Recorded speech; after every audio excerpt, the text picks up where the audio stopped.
नमस्कार. आकाशवाणी औरंगाबाद केंद्राच्या दुपारी 1च्या बातमीपत्रात मी वैभवी जोशी आपलं स्वागत करते. वैद्यकीय अभ्यासक्रमाच्या प्रवेशासाठी घेण्यात आलेल्या राष्ट्रीय पात्रता प्रवेश परीक्षा NEETचा निकाल जाहीर करण्याचे आदेश सर्वोच्च न्यायालयानं दिले आहेत.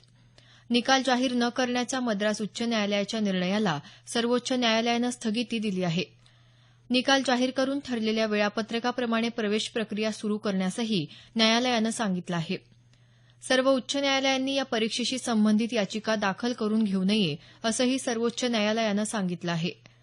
त्यानुसार येत्या 2 आठवड्यात NEET परीक्षेचे निकाल जाहीर करणार असल्याचं केंद्रीय माध्यमिक शिक्षण मंडळ CBSEनं सांगितलं आहे. जम्मू काश्मीरमधल्या हंदवाडा जिल्ह्यात हिजबुल मुजाहिद्दीन या दहशतवादी संघटनेच्या 2 दहशतवाद्यांना अटक करण्यात आली आहे. लष्कर आणि जम्मू काश्मीर पोलिसांनी ही कारवाई केली. अर्थमंत्री अरुण जेटली यांनी आज थकीत कर्जाच्या मुद्द्यावर सार्वजनिक क्षेत्रातल्या बँक प्रमुखांसोबत बैठक घेतली. यावेळी सर्व सार्वजनिक क्षेत्रातल्या बँकांच्या कामकाजाचा आढावा घेतला असल्याचं जेटली यांनी बैठकीनंतर वार्ताहरांशी बोलताना सांगितलं. थकीत कर्जानं 6 लाख कोटी रुपयांचा टप्पा ओलांडला असून त्याची जलद वसुली करण्यासाठी बँका करत असलेल्या उपाययोजनांबाबत त्यांनी माहिती घेतली. ग्रामीण भागातल्या जनतेला दूरदृश्य संवाद प्रणालीच्या माध्यमातून कायदेशीर मदत उपलब्ध करून देण्यासाठी सरकारनं दूरस्थ कायदेशीर सेवा टेली लॉची सुरुवात केली आहे. कायदा मंत्रालय, माहिती तंत्रज्ञान मंत्रालयाच्या सहाय्यानं देशभरातल्या ग्रामपंचायतींमध्ये असलेल्या सामान्य सेवा केंद्रांच्या माध्यमातून कायदेशीर सेवा प्रदान करणार आहे. माहिती तंत्रज्ञान मंत्री रविशंकर प्रसाद यांनी नवी दिल्ली इथं या योजनेची सुरुवात केली. या योजनेमुळे गरिबांना लवकरात लवकर न्याय मिळेल अशी अपेक्षा त्यांनी व्यक्त केली. भारत संचार निगम लिमिटेड BSNL देशातल्या ग्रामीण भागात 25,000 वायफाय हॉटस्पॉट उभारणार आहे. यासाठी युनिव्हर्सल सर्व्हिस ऑब्लिगेशन फंड या कंपनीसोबत एक करार करण्यात आला आहे. पुढच्या 6 महिन्यात हे हॉटस्पॉट उभारले जाणार असल्याचं केंद्रीय दूरसंचार मंत्री मनोज सिन्हा यांनी नवी दिल्ली इथं वार्ताहरांशी बोलताना सांगितलं. कैलास मानसरोवर यात्रेचा पहिला जत्था काल दिल्लीहून रवाना झाला. परराष्ट्र व्यवहार मंत्री सुषमा स्वराज यांनी यात्रेची औपचारिक सुरुवात केली.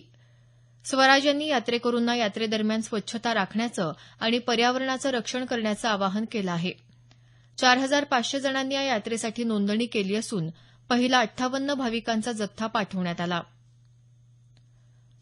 शिर्डी इथल्या श्री साईबाबा संस्थानच्या वतीनं साईबाबा मंदिर परिसरात दररोज रक्तदान शिबिरं घेण्याला सुरुवात झाली आहे.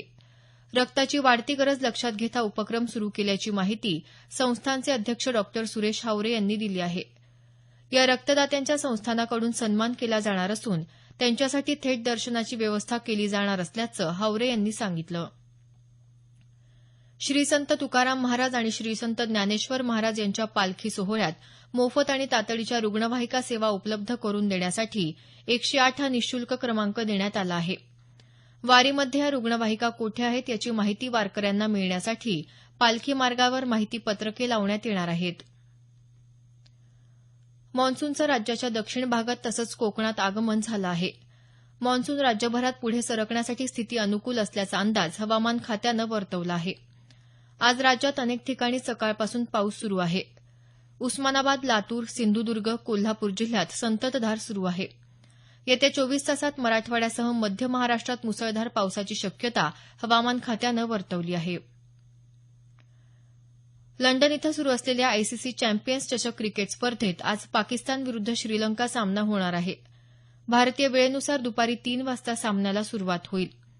या दोन्हींमधला विजेता संघ भारताबरोबर उपांत्य फेरीत प्रवेश करेल. अ गटातून इंग्लंड आणि बांगलादेश हे संघ उपांत्य फेरीत पोहोचले आहेत. इंडोनेशिया ओपन बॅडमिंटन स्पर्धा आजपासून इंडोनेशियाची राजधानी जकार्ता इथं सुरू होत आहे. आज पात्रता फेरीमध्ये भारतीय बॅडमिंटनपटू बी साई प्रणीत आणि PV सिंधू यांचे सामने होणार आहेत. याबरोबरच हे बातमीपत्र संपलं. आमचं यानंतरचं बातमीपत्र सायंकाळी 5:25 मिनिटांनी.